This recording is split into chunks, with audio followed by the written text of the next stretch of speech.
Welcome to Happy Tummy with Annalie.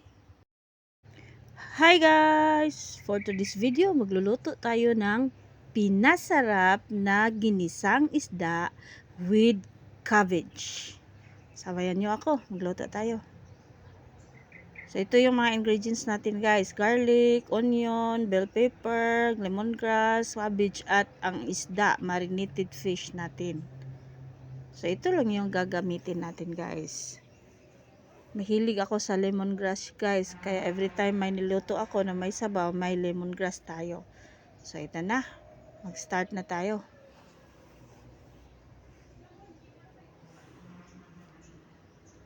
So maglagay tayo ng mantika.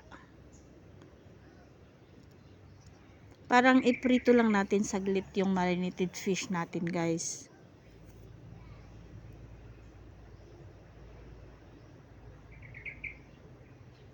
So konti lang yung isda na available sa ref namin, kaya mag-ano tayo ng konting sabaw para dadami yung ulam natin, di ba?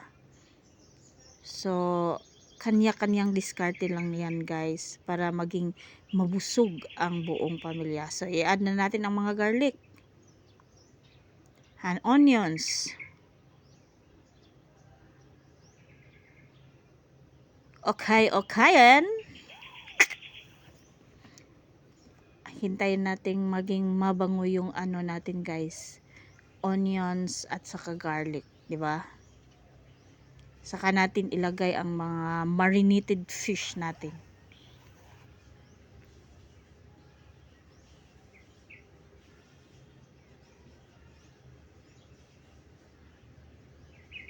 So ito yung ulam namin for our breakfast today guys.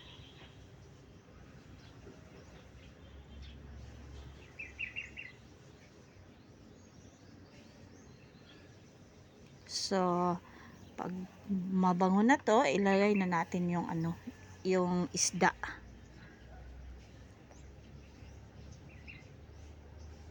Ayo guys, anong ulam niyo diyan? Mabango na siya guys. Naaamoy ko na siya.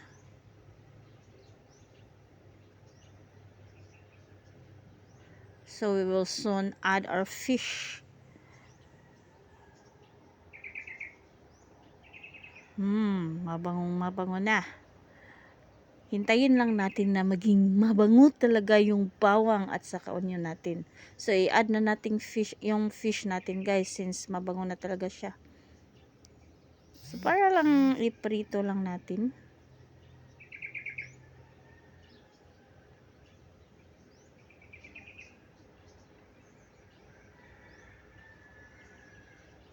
So gisa yung sinabi ko kasi gumagamit tayo ng garlic at saka onions. We're actually parang nagprito tayo with with mga natin, yung bawang at onions.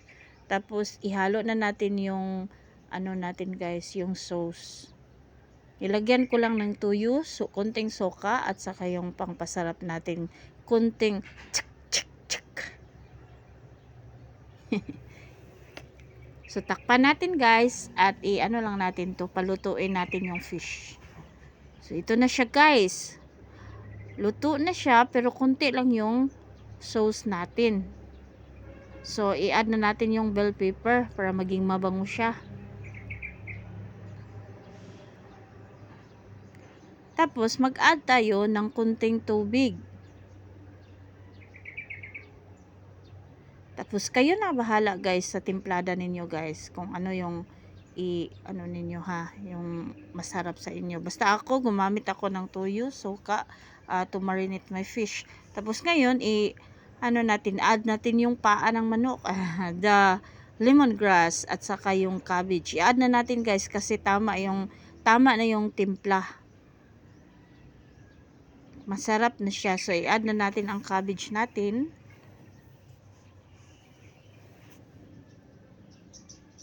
So ito yung mga technique natin guys. Kung konti lang yung natin, main ingredients natin, just like isda, pork, kung konti lang yung available natin sa bahay, pwede nating paramihin yung ulam natin. Lagyan lang natin, haluan lang natin ng mga gulay at saka lagyan ng kunting sabaw. So, maging marami na yung ano ninyo guys. Kasi, pag may sabaw, may ano tayo dyan. Sabaw pa lang, ulam na. Basta masarap yung sabaw. 'Di ba? So, palutuin lang natin itong cabbage guys ha. Then, tapos na tayo. Pakuluin natin. Tapos, pagluto na, okay na. Tingnan natin guys. Luto na to. Wow, okay na to guys. So, ito na, luto na ang cabbage natin. Alam niyo na kung anong kasunod nito, di ba? Anong nangyari sa video natin guys.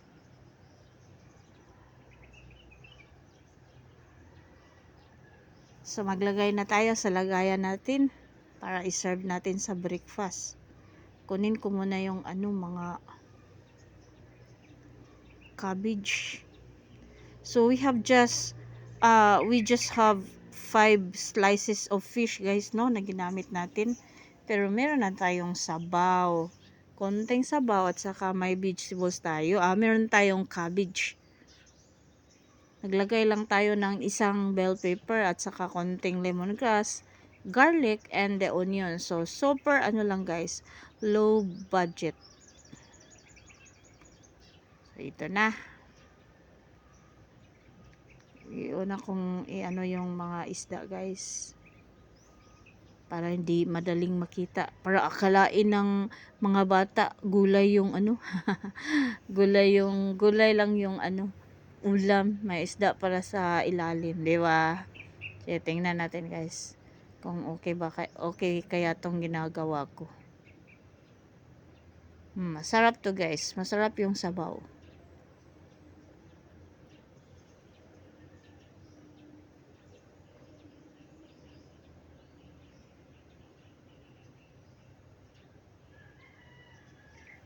So, ito na guys, i-add na natin yung mga cabbage.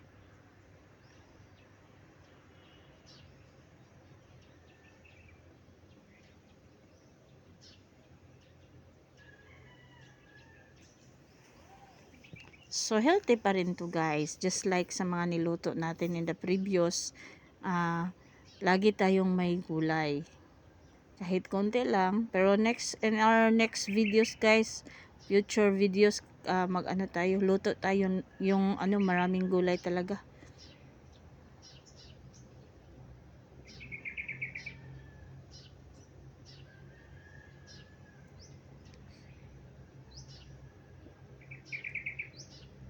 Okay. So, ito yung ulam natin for our breakfast guys today. To this breakfast.